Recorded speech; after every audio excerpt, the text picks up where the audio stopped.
En septiembre de 1954, en una habitación de hospital de Ciudad de Panamá, una mujer de 26 años le pidió a su cuñado que no abandonara a su marido después de que ella muriera. Se llamaba Mercedes. Tenía polio. Acababa de dar a luz 3 días antes. Y sabía, con esa claridad brutal que tienen a veces los moribundos, que no iba a salir de ese cuarto. Carlos Eleta Almarán, el cuñado, la escuchó.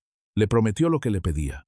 Y 3 horas después, cuando Mercedes ya había muerto, bajó del hospital, cruzó la ciudad, subió al 3er piso del edificio donde su familia tenía las oficinas de radio, se sentó al piano y escribió una de las canciones más grandes que ha producido América Latina. La escribió sin saber música, no en el sentido de que no supiera tocar nada, sino en el sentido de que nunca había estudiado. Tocaba de oído, como dicen, con esa capacidad informal que tienen algunas personas de encontrar las notas sin que nadie se las haya enseñado. Y de esas manos sin formación, en ese piano de oficina, en esa tarde de septiembre de 1954, salió Historia de un amor. Una canción que durante décadas millones de personas cantaron sin saber que estaban cantando un funeral. Esta es la historia de un empresario panameño que manejó boxeadores campeones del mundo, fundó el primer canal de televisión de su país, crió caballos de carrera y escribió, en el momento más oscuro de su familia, la canción de amor más grabada de la historia de Panamá. Un hombre cuya vida pública no tenía ningún parecido con la canción que lo inmortalizó. Un hombre que, según decía él mismo, si hubiera sabido música, no le habría salido del alma como le salió. Carlos Eleta Almarán nació el 16 de mayo de 1918 en Ciudad de Panamá. Sus padres eran españoles, emigrantes que habían cruzado el Atlántico y construido en Panamá la vida que España no les daba. Carlos creció entre 2 mundos, el rigor europeo de una familia de negocios y la calidez caribeña de un país que en los años 20 y 30 era un cruce de caminos entre continentes y culturas. Panamá en 1918 era una república de 17 años. El canal llevaba 4 años en funcionamiento. La zona del canal, esa franja de territorio administrada por los Estados Unidos, partía el país en 2, y al mismo tiempo lo conectaba con el mundo de una manera que ningún otro país centroamericano podía igualar. Por el canal pasaban barcos de todos los países, personas de todas las culturas, mercancías de todos los continentes. Ciudad de Panamá era un lugar donde lo cosmopolita y lo local convivían con una intensidad específica, una ciudad que miraba al mismo tiempo hacia el Caribe y hacia el Pacífico. En ese contexto creció Carlos Eleta, un hijo de españoles en una ciudad donde los hijos de españoles no eran pocos y donde la mezcla de influencias era la norma. Un joven que aprendió a moverse entre mundos desde pequeño, que entendía que la identidad no era una cosa fija, sino algo que se construía en la negociación constante entre lo que traías de casa y lo que encontrabas afuera. No era una familia de artistas, era una familia de gente práctica. El padre hacía negocios, los hijos harían negocios. Carlos estudió bachillerato en Málaga, la ciudad española de la familia, y luego cruzó el Atlántico en la dirección contraria para estudiar administración de negocios en Bryant College, en Providence, Rhode Island. En 1941 volvió a Panamá con su título y se puso a trabajar. Lo que nadie había previsto, ni él mismo, es que en las noches caribeñas de Ciudad de Panamá, lejos del bullicio del comercio y las reuniones de negocios, Carlos Eleta tenía otra vida. Una vida que él mismo no terminaba de tomarse en serio, o quizás que sí se tomaba en serio pero que no se atrevía a mostrar completamente. Escribía canciones. No era el primer empresario de éxito que componía en secreto. No era el primero que separaba su vida pública, seria y respetable, de esa otra actividad que en los ambientes de negocios de los años 40 podía verse como algo excéntrico, casi frívolo. Para proteger esa separación, Eleta firmaba sus composiciones con un seudónimo, Carlos Almarán, el apellido materno, como si en esa otra identidad pudiera ser otra persona, alguien más libre, alguien que no tenía que rendir cuentas a los socios, ni a los clientes, ni a los bancos. Junto a su hermano Fernando, Carlos fundó en esos años la primera empresa de radio de Panamá, luego el primer canal de televisión. Construyó una empresa de distribución y comercio, negocios tabacaleros, importaciones. Se metió en la hípica y eventualmente en el boxeo. El boxeo lo llevaría a conocer a Roberto Durán, un chico del barrio El Chorrillo de Ciudad de Panamá, que tenía unas manos capaces de hacer con el adversario lo que la mayoría de los boxeadores solo imaginaban. Carlos Zeleta se convirtió en el apoderado de Durán. Lo acompañó durante buena parte de su carrera. Estuvo en los momentos más altos y en los más bajos. Fue parte de la historia del hombre que llegaría a ser 4 veces campeón del mundo y a quien muchos consideran el mejor boxeador de la historia. Carlos Zeleta Almarán, empresario, fundador de medios de comunicación, criador de caballos, apoderado de boxeadores, político, compositor de boleros bajo seudónimo. Es imposible no preguntarse cómo encaja todo eso. ¿Cómo la misma persona que negocia contratos de boxeo y dirige una cadena de televisión se sienta al piano por las noches y escribe sobre el amor perdido? La respuesta es que las personas son más complicadas que los papeles que se les asignan. Y que Carlos Zeleta, como muchas personas de vida pública intensa, tenía una vida interior que no necesariamente coincidía con su vida exterior. Arturo Hassan, que trabajaba para él, era su cómplice y confidente en esa doble vida. Hassan era mayor que él y tenía un oído musical que Carlos respetaba. Los dos pasaban noches enteras hablando de canciones, escuchando boleros, discutiendo sobre lo que funcionaba y lo que no. En uno de esos intercambios, Hassan le dijo a Carlos algo que le quedó clavado, que le faltaba corazón para escribir canciones de amor verdaderas, que sus composiciones eran técnicamente correctas, pero que no llegaban al fondo. Carlos Zeleta era el tipo de hombre que responde a ese tipo de desafíos. Escribió 3 canciones de amor: Nostalgia, Lejos de ti, Historia de un amor. Con la primera y la segunda demostró que podía.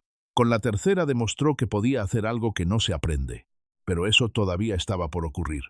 Antes tenía que venir la tarde del 6 de septiembre de 1954. Dentro de un momento vamos a hablar de lo que ocurrió en ese hospital, de las palabras exactas que Mercedes le dijo antes de morir, de cómo una conversación de menos de 5 minutos se convirtió en la canción. Pero antes hay que entender quién era Fernando, el hermano. Porque sin entender a Fernando, la historia de Carlos pierde la mitad de su peso. Fernando Zeleta Almarán era el hermano menor. Y en las familias donde hay hermanos con mucho carácter y mucha energía, los papeles se distribuyen con una claridad que puede ser cruel. El que empuja, el que protege, el que arriesga, el que estabiliza. Carlos y Fernando habían construido juntos la empresa de radio que tenían en Panamá. Eran socios además de hermanos. Se veían todos los días. Compartían la visión de lo que querían construir. Y también compartían, aunque esto se vea menos en los balances contables, la manera de estar en el mundo. Fernando conoció a Mercedes Casanovas en Panamá, en los años en que la ciudad era un lugar de encuentros inevitables, donde todo el mundo que importaba se conocía y se cruzaba en los mismos sitios. Mercedes era joven, de 20 y pocos años, y tenía esa combinación rara de belleza y carácter que hace que la gente recuerde a alguien décadas después como si todavía estuviera en la habitación. Se casaron, tuvieron hijos, una hija de 3 años, un hijo de 1. Y en 1954, cuando Mercedes estaba embarazada de su tercer hijo, cuando el embarazo llegaba a término y todo parecía que iba a ocurrir con la normalidad sencilla con que ocurren las cosas, cuando uno no sabe todavía que va a ser extraordinariamente difícil, la poliomielitis entró en su cuerpo. Desde 1951, la polio llevaba 3 años extendiéndose por Panamá en proporciones de epidemia. Era el horror específico de aquellos años, anterior a la vacuna de Salk, que solo llegaría en 1955, el año después de todo esto. Una enfermedad que atacaba el sistema nervioso, que paralizaba, que mataba, que dejaba a los supervivientes con cuerpos que ya no respondían como antes. Y que en 1954 llegó a Mercedes. El 3 de septiembre de 1954, Mercedes dio a luz a su tercera hija. Esa misma mañana del parto, dijo que no sentía sus piernas. La llevaron al hospital. El diagnóstico era el que temían. La parálisis avanzó rápido. 3 días después, el 6 de septiembre, Mercedes supo que se estaba muriendo. Fue Carlos quien estaba en el hospital esa tarde. Carlos, el cuñado, el hermano mayor, el hombre de la empresa. Y desde la cama, con esa lucidez que a veces tiene la gente cuando ya no le queda tiempo para rodeos, Mercedes le dijo lo que tenía que decirle. Carlos, tú que eres el hermano mayor, por favor, no desampares a tu hermano Fernando y a mis 3 hijos. Yo me estoy muriendo. Carlos intentó calmarla. Le dijo que los médicos todavía podían hacer algo, que no debía pensar en eso. Las palabras de consuelo que uno dice, cuando no hay nada concreto que decir, pero el silencio parece una rendición. Mercedes no quería consuelo. Quería la promesa. Y Carlos se la dio. A las 3 horas de esa conversación, Mercedes Casanovas murió. Tenía 26 años. Dejaba a su marido, a sus 3 hijos y a una familia entera que no sabía todavía cómo iba a absorber ese golpe. Carlos Eleta salió del hospital completamente conmovido, en un estado que los que lo conocían describían después como algo entre el duelo y la parálisis, ese momento en que la emoción es tan grande que el cuerpo no sabe bien qué hacer con ella. Pero Carlos Eleta era alguien que cuando no sabía qué hacer con algo, lo convertía en canción. Subió al tercer piso del edificio Chesterfield, donde su familia tenía las oficinas de radio. Encontró el piano del estudio, se sentó y empezó a tocar. No con un plan, no con un esquema previo ni con una estructura decidida, con el dolor de su hermano que también era el suyo, con la imagen de Mercedes en esa cama, con la promesa que le había hecho. Con todo eso fluyendo por sus manos que no sabían música formal pero que sabían, de alguna manera que no se puede enseñar en un conservatorio, lo que tenía que hacer. Y en esa tarde de septiembre de 1954, con Panamá afuera y el silencio del estudio adentro y las manos moviéndose sobre el teclado, Carlos Eleta Almarán escribió Historia de un amor. La canción salió entera. Así lo contó él mismo en las pocas veces que habló del tema. Que no fue un proceso de semanas ni de meses. No fue construir y descartar y volver a construir. Fue una tarde. Una sola tarde. Como si la emoción que llevaba dentro de él ya tuviera forma y solo necesitara el piano para salir. Ahora bien, la canción existía, pero el mundo todavía no la conocía. Carlos Eleta no era, en 1954, un compositor conocido. Era un empresario que escribía canciones bajo seudónimo. Había tenido algún éxito modesto con canciones anteriores, pero no tenía la proyección ni los contactos que necesitaba para que Historia de un amor llegara a donde tenía que llegar. Entonces ocurrió algo que solo puede describirse como sincronía perfecta. Leo Marini estaba en Panamá. Leo Marini era en aquella época uno de los cantantes de bolero más famosos del continente. Argentino de origen, lo llamaban el bolerista de América, porque tenía esa capacidad de los grandes intérpretes de cantar cualquier canción como si la hubieran escrito para él. Era el cantante principal de la Sonora Matancera, la orquesta cubana, que en los años 50 era la fábrica de éxitos del bolero latinoamericano. Marini y Eleta se conocían, y en esos días, por esas coincidencias que el mundo del espectáculo produce con la regularidad aparente de lo inevitable, Marini visitó a Carlos en las oficinas. Carlos le ofreció 2 canciones para que eligiera. 2 canciones de las que tenía sin grabar. Le tocó las 2. Leo Marini eligió Historia de un amor. Y cuando la grabó con la Sonora Matancera, en ese sonido específico que tenía la Sonora en los años 50, con esas trompetas y esos ritmos y esa voz de Marini, que sabía exactamente cuándo apretar y cuándo soltar, la canción explotó. Fue un éxito inmediato en Cuba, donde tenía su base la Sonora. Cruzó al resto del Caribe, llegó a México, donde el bolero tenía su capital mundial en esa época, y desde México, que era el centro de distribución de la música latina de aquellos años, se fue al mundo entero. Pero hubo un segundo momento, un segundo salto, que los historiadores del bolero señalan como igual de importante que la grabación de Marini. El español Gregorio Barrios grabó Historia de un amor, en Medellín, Colombia, con un arreglo del músico Edmundo Arias, que transformó la canción sin traicionarla. Barrios tenía una voz diferente a Marini, más operística, más cargada de dramatismo europeo, y esa versión llegó a audiencias que la versión de Marini no había alcanzado, a España. A los públicos de América del Sur que tenían otro gusto. A los salones de baile de Buenos Aires. Y desde ahí la canción se multiplicó. Versión tras versión, idioma tras idioma, género tras género. Pedro Infante, Los Panchos. Libertad Lamarque, que la cantó en la película mexicana del mismo nombre en 1956, lo cual le dio un impulso adicional enorme. Una película de cine mexicano con ese título significaba distribución garantizada en todo el circuito iberoamericano. Rafael, el español de voz operística, que en los años 60 fue uno de los grandes difusores del bolero en Europa.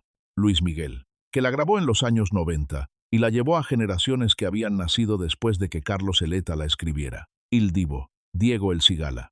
La canción también cruzó idiomas con una facilidad que pocas canciones en español han tenido.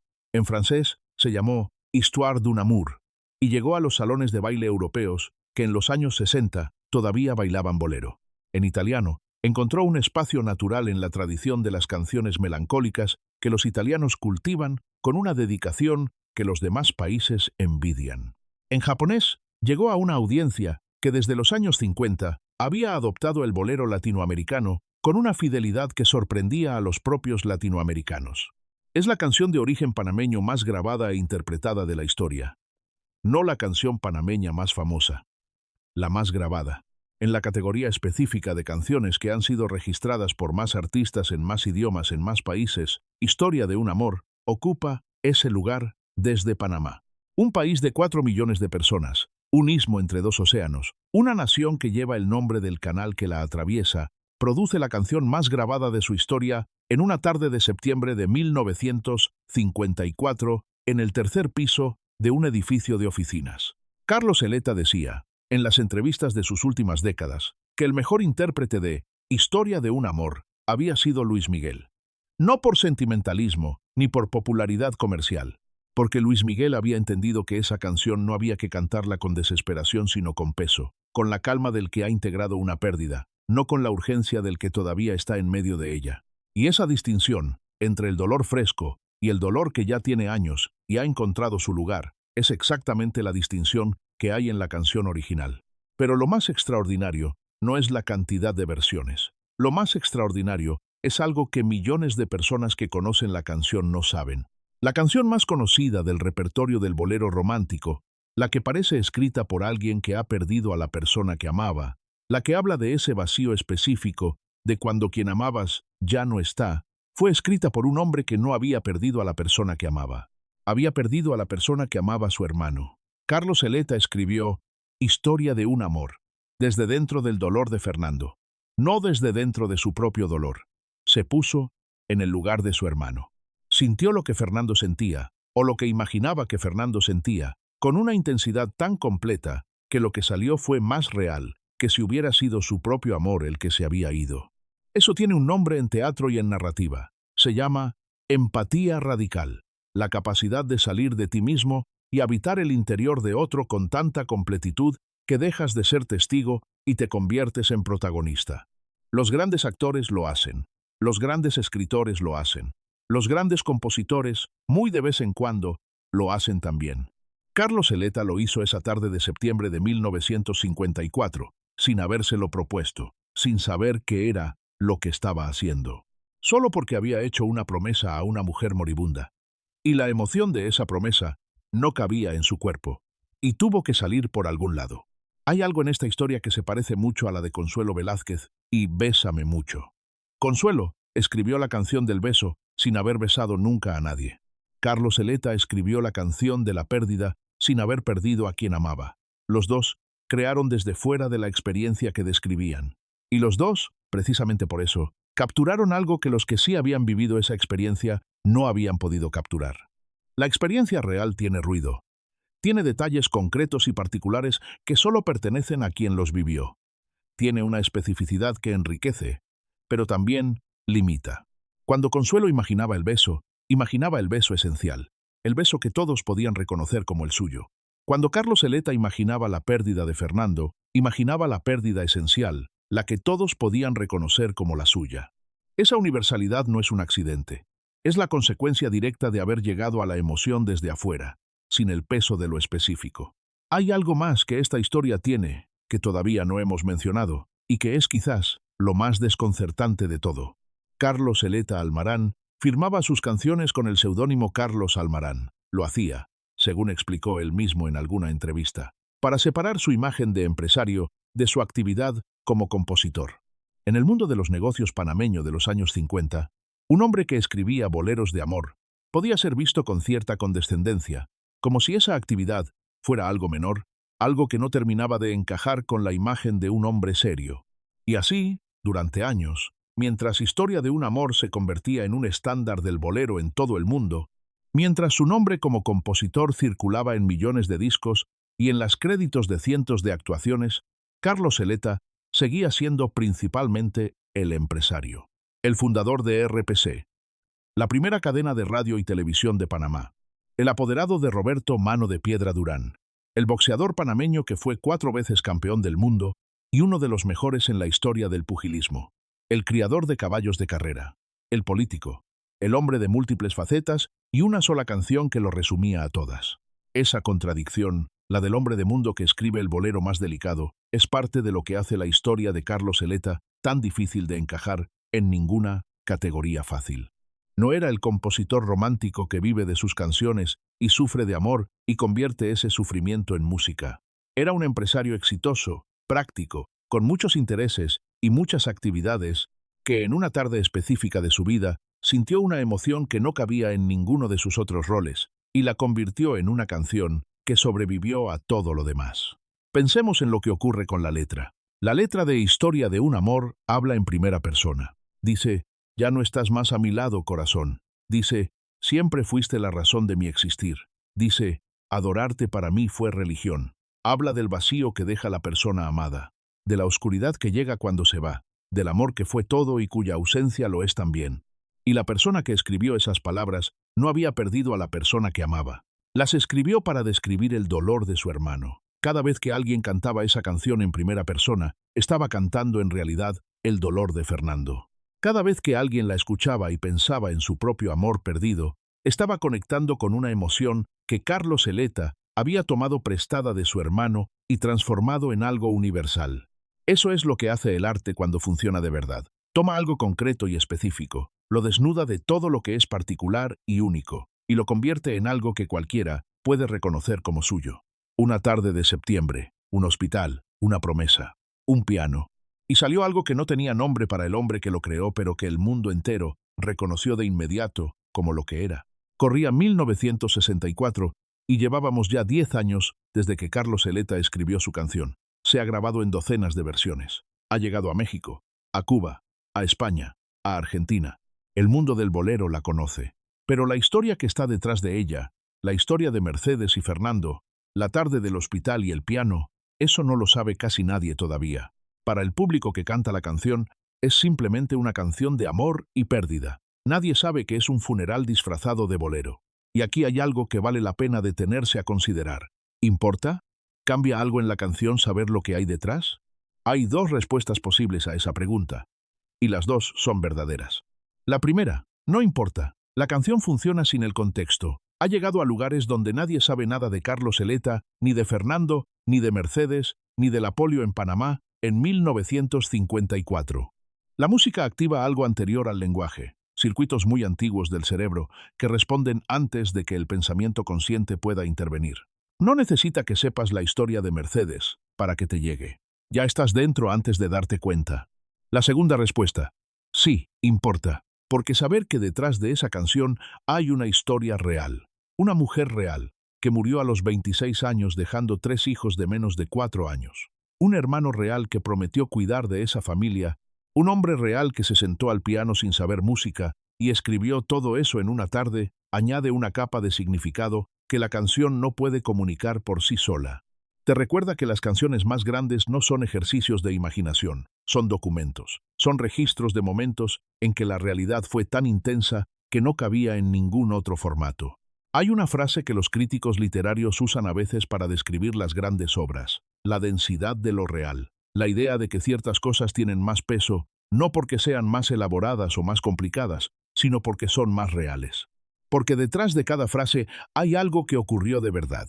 Historia de un amor tiene esa densidad, no en sus notas, que son sencillas, no en su armonía, que es directa, en su origen, en el hecho de que Carlos Eleta, cuando escribía «Ya no estás más a mi lado», no estaba imaginando, estaba recordando a una persona que hacía 3 horas había pedido que cuidaran de sus hijos. Las dos respuestas coexisten, y esa coexistencia es, en cierta manera, lo que define a las obras que duran. Aurora Eleta Casanovas es la hija que nació el 3 de septiembre de 1954, 3 días antes de que su madre muriera. Tiene hoy 70 años, exactamente los mismos que tiene la canción. Nunca conoció a su madre, porque era imposible conocer a alguien que murió 3 días después de que nacieras. La conoció a través de lo que le contaron, a través de los videos que su padre Fernando grabó durante esos años y que proyectaba en el salón de la casa para que los niños pudieran verla. Fernando, el padre, el hombre que había perdido a Mercedes, se convirtió en el guardián de su memoria.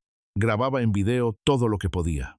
Proyectaba esas imágenes en las tardes y en las noches para que los niños, que habían tenido una madre durante 3 años, durante un año y durante 3 días respectivamente, pudieran tener alguna versión de ella. Una versión mediada por la cámara y por la selección de momentos que Fernando consideraba importantes, pero una versión al fin.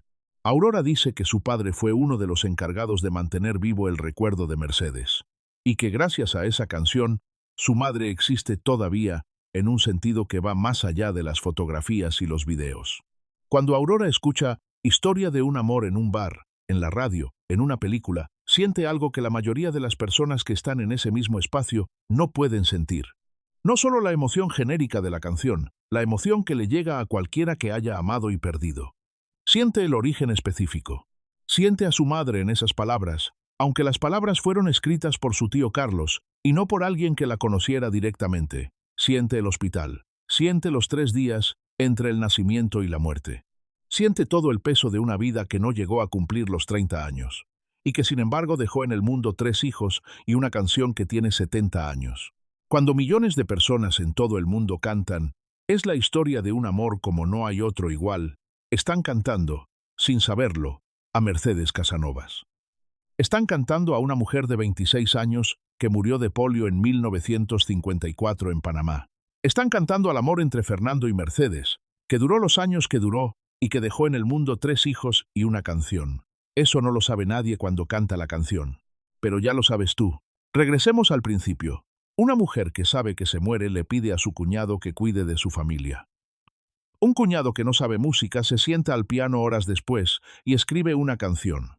Una canción que parece escrita desde el interior de quien pierde a quien ama, escrita en realidad desde el exterior, desde la empatía de alguien que ve perder a su hermano. Una canción que nadie sabía que era un funeral cuando la cantaban. Una canción que hoy, 70 años después, sigue siendo el emblema de la música panameña, la canción de origen panameño más grabada e interpretada de la historia. Y todo empezó con 5 palabras dichas en una habitación de hospital. Carlos, yo me estoy muriendo. No hace falta más que eso. No hace falta un estudio de grabación, ni un productor, ni un plan de lanzamiento, ni una estrategia de marketing. Hace falta estar en el lugar exacto, en el momento exacto, con la sensibilidad exacta y la promesa exacta. Y que la emoción sea tan grande, que no quepa en ningún otro formato que no sea una canción. Hay personas que pasan toda su vida intentando crear algo que dure y no lo consiguen. Y hay personas que lo crean sin buscarlo, en una tarde, en un momento en que no tenían otra opción que dejar salir lo que llevaban dentro. Carlos Eleta era la segunda clase de persona, y ese es quizás el secreto más incómodo de toda esta historia. Que lo más grande que hizo en su vida no fue el resultado de una ambición creativa, sino de un dolor que no encontraba otra salida. Carlos Eleta Almarán murió el 16 de enero de 2013. Tenía 94 años. Vivió lo suficiente para ver cómo su canción se convertía en parte del paisaje sonoro del mundo, para escucharla en versiones que no habría podido imaginar cuando la escribió, para saber que la promesa que le había hecho a Mercedes aquella tarde se había cumplido de una manera que ninguno de los dos, ni él ni ella, habría podido prever. No prometió solo cuidar a su hermano. Sin saberlo, prometió que Mercedes no sería olvidada, y cumplió esa promesa de la única manera en que alguien puede cumplir algo así, creando algo que dura más que él. Hay algo en la longevidad de Carlos Eleta que también forma parte de esta historia. Llegó a los 94 años. Tuvo décadas para ver el impacto de lo que había creado, para ver a Fernando vivir hasta los 90, para ver a Aurora, la niña que nació 3 días antes de que su madre muriera, convertirse en una mujer adulta que llevaba el nombre de su madre en su apellido, para ver a los nietos, para escuchar la canción en las versiones de cada nueva generación. La mayoría de los compositores de grandes canciones mueren sin saber del todo lo que dejaron. Álvaro Carrillo murió a los 49 años antes de ver el impacto completo de Sabor a mí. Consuelo Velázquez vivió lo suficiente, pero nunca terminó de entender la dimensión de Bésame mucho. Carlos Eleta tuvo la rareza de ver casi todo, de vivir 94 años con su canción recorriéndole el mundo. Y sin embargo, según las personas que lo conocieron en sus últimas décadas, nunca dejó de sorprenderle. Nunca llegó a un punto donde la grandeza de lo que había creado le pareciera normal o esperada. Siempre había algo de asombro cuando hablaba del tema, como si cada vez que mencionaba la canción volviera un instante a esa tarde de septiembre y recordara que lo que había hecho no era algo que él hubiera planeado, sino algo que simplemente había ocurrido a través de él. Quizás porque nunca pudo desvincular la canción de su origen. Nunca pudo escucharla sin escuchar también la voz de Mercedes en ese hospital, sin sentir el peso de esa tarde de septiembre. La marca para la Dole, para el mundo, Historia de un amor, era una canción de amor y pérdida. Para él, era específicamente la historia de Mercedes y Fernando. Y esa especificidad nunca desapareció, aunque la canción perteneciera ya a millones de personas que no sabían nada de ninguno de los dos. Eso es lo que cuesta crear algo que dura. No se puede crear algo completamente tuyo y al mismo tiempo completamente universal.